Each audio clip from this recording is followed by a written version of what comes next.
So like I said in the last one, I'm going to lower these nut slots a little bit. I got my same nut files as before. The only thing that's different is I have to pull the string out of the way, and when I file, I can only the tuner might get in the way. So I'm going to be using really small strokes. Plus, it barely needs any. Like, I just kind of know by touch about how much to do. Do you want to switch sides? Watch from this side, maybe. Start here with the 4th string.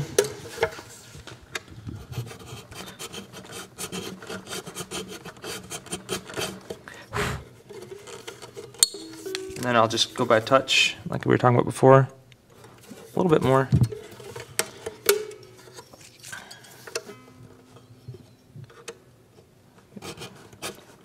Since the nut is already sanded and polished, I want to work really hard not to chip it. And it's easy to chip if you don't have the file in properly. Because if that happens, I'm going to have to start over. Yep, that feels better. Go on to the C. That's probably hard to see on the camera, but it's just kind of by feel.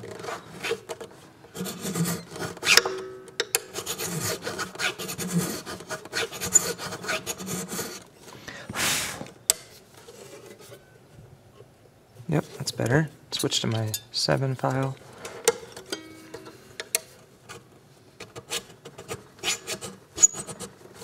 Oh.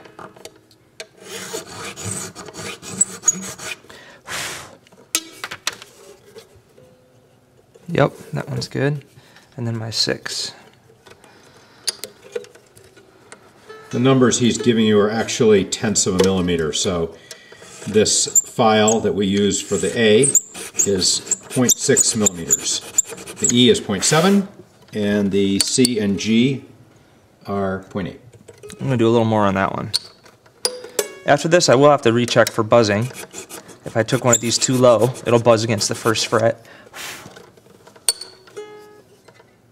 Lovely.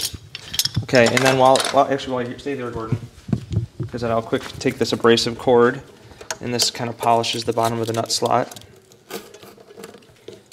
We get this from Stu Mack. It's there's the little wheel of it. Mitchell's abrasive cord is really expensive stuff. I think it might be like $15 for a spool, but what's a spool last you? 3-4 years? Maybe. I mean, it's a lot of money. $15. Yeah, it is. No, you're right. You're exactly right. But it's cool stuff, and there's nothing like it. And it's one of those things when you get started at this, and you look at like the list of all the stuff you're supposed to buy, and how expensive everything is. You just are like, well, I'm not going to buy that stuff. And then, but you realize, like, you know, spend a little cash, and it goes a long way. Okay, so before I polish the frets, I'm going to double check the intonation on each of these strings. We buy our strings, remember, in big rolls and spools. And especially on the G and the A string, every once in a while you'll get a string that's false. Usually it goes flat at the 12th fret. So I'm going to carefully tune all the strings and then check for that.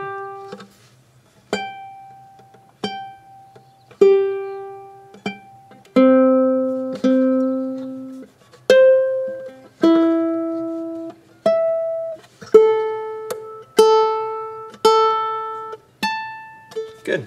And then I'll feel that B flat chord again.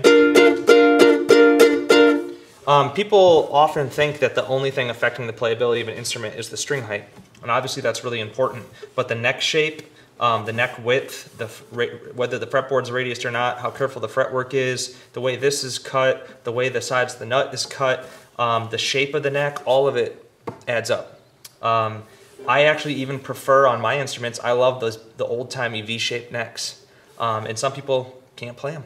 It just doesn't work. So there's, it's not just string height when we're talking about this sort of thing.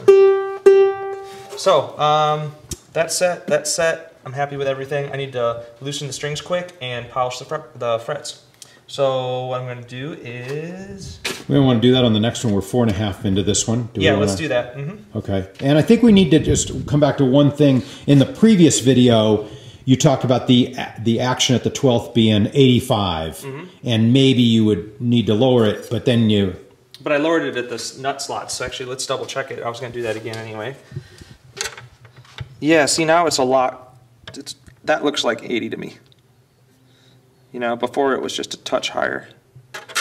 Check all 4 strings to make sure there's nothing goofy going on. And it looks good. I'm going to keep it. All right, we'll see you in the next video with some fret dressing.